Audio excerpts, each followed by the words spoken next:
Good morning, જય શ્રી કૃષ્ણ, જય માતાજી ને હર હર મહાદેવ. સ્વાગત છે તમારા બધાયનું અમારી ચેનલમાં અને આજના નવા વ્લોગમાં. સવારમાં ઉઠ્યો એટલે મમ્મીએ સીધું પહેલાં મને એમ કહી દીધું કે હાલો કે આજે વોશિંગ મશીન લેવાનું છે, તું બધું ફાઇનલ કરીને આવ. હે મમ્મી? તે લેવું જ પડે ને. હવે હાલે કેવી કામમાં ખેંચ પડે. હા ન હાલે મશીન વગર. મેં પેલા મશીન નું કરીએ વાલ કીધું કાંઈ વાંધો નહીં, જઈ આવું. હવે આ જૂનું મશીન તો હાલે નથી, બધું હાવ ગયું એટલે નવું લેવું જ પડશે. ગુડ મોર્નિંગ, જય શ્રી કૃષ્ણ. ગુડ મોર્નિંગ, જય શ્રી કૃષ્ણ, જય માતાજી, હર હર મહાદેવ. મહાદેવ મહાદેવ. તમે કેમ આરસી જેવું કરો? હા મહાદેવ. હાથ ઊંચો કરાય મહાદેવ મહાદેવ બોલી હર હર મહાદેવ. હે જય શ્રી કૃષ્ણ, જય માતાજી, હર હર મહાદેવ. મહાદેવ મશીન ની વાત નીકળીને એટલે એમાં જય શ્રી કૃષ્ણ કરતા જ ભૂલી ગઈ. જય શ્રી કૃષ્ણ કાન્યા. થોડોક મોટો થાય બે માં દીકરો અત્યારે સૂતા છે. આ સૂતો એટલે બિંદુ કે હવે સૂતો હોય ને તો હું હુઈ જાઉં. કીધું કાંઈ વાંધો ને, હાલો તું હુઈ જા એટલે બધાને આરામ. એ બાળી, જય શ્રી કૃષ્ણ. જય ભગવાન, જય ભગવાન, જય શ્રી કૃષ્ણ, જય જય શ્રી ભગવાન, કૃષ્ણ.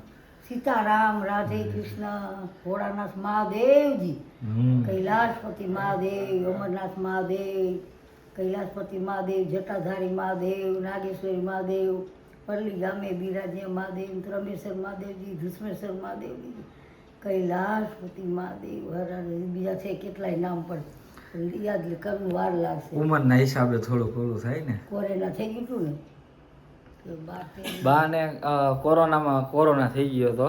કા અસર થઈ ગઈ હતી, બહુ સિવિયર લેવલે નહોતું પણ અસર બા ને તો બીજા મામાને ઓછી હતી. કા હા હા બા ને હતી, બા ને થઈ ગયો હતો તોય બા અમારા સર્વાઈવ કરી ગયા. એટલે હવે અમારે કોઈ ઉપાધિ જ નથી. કા બા તોય જીવી ગયા. હવે શું વાંધો? હમણાં પાછું ડાયાવાળું થયું. હુમલો આવ્યો તો અટક આવી ગયું, પછી આ બીપી હા એટલું ગયું તોય ભગવાને રાખ્યા. હજી જિંદગી કે તમે દીકરાના ઘરની દીકરીના ઘરે જઈ આવો પછી વળી જોશું. વિઝા નથી આવી હજી. વિઝા આવતા વાર લાગે ને.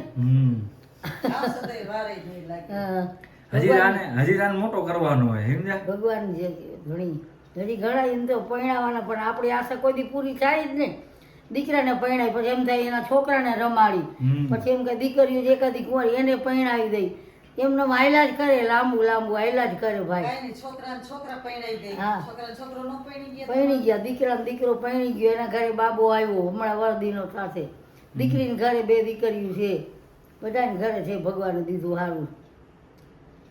મોજે મોજ કરો તો હા, ભગવાન કે મોજે મોજ કરો, ખાઈ પીઓ ને આટા મારો. સારું હાલો. હવે જો વોશિંગ મશીનમાં એક બે કંપની સિલેક્ટ કરીને રાખી છે. પહેલાં તો અમારે કન્ફ્યુઝન એવું હતું કે ટોપ લોડ લેવું કે ફ્રન્ટ લોડ લેવું. પછી સર્વસંમતિથી ફ્રન્ટ લોડ ઉપર પસંદગી ઉતારી છે. હવે કંપનીમાં કન્ફ્યુઝન છે કે એલજીમાં જવું કે સેમસંગમાં જવું, કેવી રીતે જવું. એટલે હવે એ જોઈ થોડુંક રિસર્ચ બિસર્ચ કરીને પછી શોરૂમે આટો મારી આવું. બધું પ્રાઇઝિંગ ને ફીચર્સની બધું કમ્પેર કરીને પછી કંઈક પસંદગી એકાદા ઉપર ઉતારશું. હે બરાબર, જોઈ લેવાનું બધું શું છે ને શું નહીં તે. હા સારું ચાલો હું જાતો આવું. જે જો વોશિંગ મશીન જોવા ગયો તો જોઈ આવ્યો સેમસંગનું. હવે એલજીનું જોવાનું બાકી હતું. ગયો તો પણ એ મોડલ ત્યારે નહોતું. એટલે કે એક બે દિવસમાં આવો નહીં કે તપાસ કરો. એટલે મેં કીધું હવે નેક્સ્ટ વીક જ જઈશ કીધું, એટલે ખબર પડી જાય હરખી. અને અહીંયા શેક લેવાય છે. જય શ્રી કૃષ્ણ. જય શ્રી કૃષ્ણ. કેમ છો બધાય? બધાય મોજમાં જ છે. એવું કેવી મજા આવે શેક લેવાની? શેક લેવાની અત્યારે ઓમ એટલી બધી મજા ના આવે કેમ કે ગરમી છે ને. એટલે ઓલો ઉનાળો હોય ને એટલે મજા ને, શિયાળો હોય ને તો એ મોજ જ આવ્યા રાખે, ભૂતા જ રહીએ. અને અરે અત્યારે મારી મિત્રનો ફોન આવ્યો. એ કે જવું છે. ક્યાં જવાનું? સેન્ડવિચ ખાવા. સેન્ડવિચ ખાવાની, જ્યુસ પીવા. એ લોકો જાય છે કેટલા દિવસથી બે પ્લાન કરે છે આને ખુશી લે જાવું છે પણ મેળ જ નથી આવતો. અત્યારે જ મેં નક્કી કરી લીધું. મેં હજી હમણાં બિંદુને કીધું જ, હું તો એકલો આયલો કીધું. હવે કોઈ આવે કે ન આવે અમને પૂછી લે નકર છેલ્લે આવો તો અમે 2 ભાઈ જાત, નકર હું એકલો જાત, બાકી જવાનો તો હતો જ આજે. કેવલને એકવાર ખાવાની ઈચ્છા થાય ને સેન્ડવિચ ગમે તે વસ્તુ, એટલે કોક એ થોડીક વાર કોકની રાહ જોવે, પછી ના પાડી દે ને એટલે એકલા જી આવે. બીજું શું કરું પણ? હું ના પાડું તો મને કહી દે તારે ન હોય તો કઈ ન હું જી આવે. હમ. પણ અત્યારે 1 વર્ષ આ 9 મહિનાથી કેવલ બરાબરના ફસાણા હતા. કા કેવું જવું હોય તો કે જવાય નહીં, એકલું હોય તો એમ કે તને મૂકીને જવું નથી, આમ હતું તેમાં. 9મા મહિને પછી હારે જાતી હું, એ લોકો બધા ખાતા ને હું બેહીને જોતી. વસૂલ કરી લીધું હતું પણ તોય તે. હા, તો એ આમ ફરી રીતે ખરી ઘણી જગ્યાએ ખાવાનું એટલે એટલું બધું ન ખાતી, કેવું કે ટેસ્ટ પૂરતું ખાવ, બાકી એટલું બધું તો નહોતી ખાતી. કેમ કે પછી આપણે ખાવું ને આપણે હેરાન થવું, એના કરતાં તો ન ખાવું બરાબર. વોશિંગ મશીન જોવા ગયા હતા, હવે જોઈ નક્કી કરે છે કેવી રીતનું લેવું છે ને શું નહીં. કે હવે પણ ચાલે એમ નથી, હવે લેવું જ પડે એમ છે. લેવું તો પડે એમ જ ખેંચી છે. લે પણ નથી હાલે એમ અત્યારે.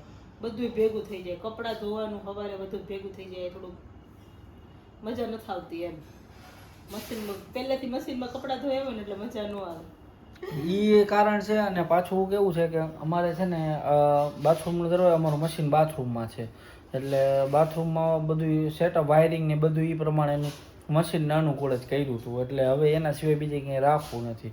તો એમાં કેવું થાય કે અંદર નાખવા જાય ને તો મારે પહેલાં હું ગયો ને મશીન સેમસંગમાં જોવા, એટલે મશીનને એ તો બધું જોઈ લીધું. પછી મેં કીધું એક કામ કરો, પહેલાં મશીન તો માપીને કયો કેટલું છે. મને કહે કેમ? મેં કીધું અમારો દરવાજામાં અંદર નાખવાનું કીધું. પછી એનાથી 1 ઇંચ લગો તો એ તકલીફ પડી જાય. અંદર નાખવું કેમ પકડવા સારું, એ જગ્યા તો જોઈ ને, એટલે માપ નહીં તો ના માપ લઈ આવ્યો છું. હવે આ ખાલી 12 હાથનું માપવાનું બાકી છે, એ માપ મપાઈ જાય ને એટલે પછી. કેમ કે ફ્રન્ટ લોડ આવે ને ઈ છે ને મોટા આવે મશીન, આપણે અપર લોડ છે ને ઈ નાનું મશીન આવે. ફ્રન્ટ લોડ અમારે લેવું છે અત્યારે, ફ્રન્ટ લોડનું નક્કી કર્યું છે, એટલે ઈ છે ને મશીન મોટો આવે ને આયરો દરવાજો નાનો છે, એટલે મને લાગતું નથી કે આમ અંદર જશે. ના, એ તો જોઈ લઈશું, માપ તો લઈ આવ્યો હું. જોઈ હવે કેમ એટલું થાય ને તો પછી પપ્પાને એવું કહેતા હતા કે બહાર ગેલેરીમાં મૂકી કે પછી ઓલા બાથરૂમ પાસે મૂકી, પણ એમાં એવું છે કે અહીંયા મૂકીને તો અત્યારે વળી પાછું અહીંયા સ્વિચ બોર્ડ ને બધું મુકાવવું પડે એવું છે, એટલે હવે જોઈ કેમ કરે છે. સારું, ચાલો જઈ આવી, પછી ત્યાં જઈને ત્યારે વ્લોગ બતાવું. જો અમારી સેન્ડવિચ આવી ગઈ અને મારી મિત્ર આવી ગઈ, ઘરેથી જમીને આવી તોય આવી. હા, ઘરે એને જમી હજી 2-3 દિવસથી પ્લાન આવતો હતો બેનો સેન્ડવિચ ખાવા જાય. કાલે મારે ઉંબાડિયું ખાવતું ને તો મને મારા દોસ્તારે નો લઈ આવી દીધું, પણ આજે એને મને ફોન કર્યો ને એને બધું મૂકીને આવી દીધું. એ મારું હો, ભલે ને તારું એટલે આ તો કહું છું તને, ઓલું ભાવતું હોય તો એમ. આ મને ઓલા પૈસા તમારા જ્યુસ ભલે જઈ આવે, હું મારું જ્યુસ કરે. હા ઈ છે એ ઘટિયા એની મોજમાં જ છે, કાંઈ નહીં ઓલું. હાલો હવે ખાઈ લઈ, બરાબર ને? હાલો બધાય ખાવા જો મસ્ત સેન્ડવિચ ખાઈને જ્યુસ પીને તાજા માજા થઈને આવી ગયો ઘરે. પછી ઘરે આવ્યો એટલે મમ્મીને ઈ લોકો કાંઈક કહેતા હતા કાલે ગોત્રીજનું. શું છે કાલે? કાલે 12 દિવસ થાય ને કાલે ગોત્રી ચારવાનો. ઓકે, એટલે કાલ સવારે ગોત્રી ચારવાનો પ્રોગ્રામ છે. તો કેવી રીતનું છે, શું શિડ્યુલ છે? એ તો મને નથી ખબર, એ તો મમ્મીને મમ્મીને ખબર છે. રંજનબેન પ્લીઝ એલાબોરેટ. ગોત્રી છે ને ચાંદલા ઓલા કરી એ ઓલ કરે દેવી છે, પછી બાજોટ રાખે, પછી ગણપતિ બાપાની મૂર્તિ રાખે, પછી લાપસી કરી અને લાપસી ધરી ગણપતિ બાપાને દીવો કરી અને પગે લગાડવાનું. કા તો કાલાને સવારમાં વહેલો ઉઠાડવાનું. વેલા આવશે કાલે આવશે માસી સવારે 8:15 સવા 8 તો આ ગાંગરી ઘર માથે લઈ છે આવશે ને ત્યાં લગભગ હુઈ જાય. હે? પગે લગાડવાનું થશે ને ત્યાં હુઈ જશે.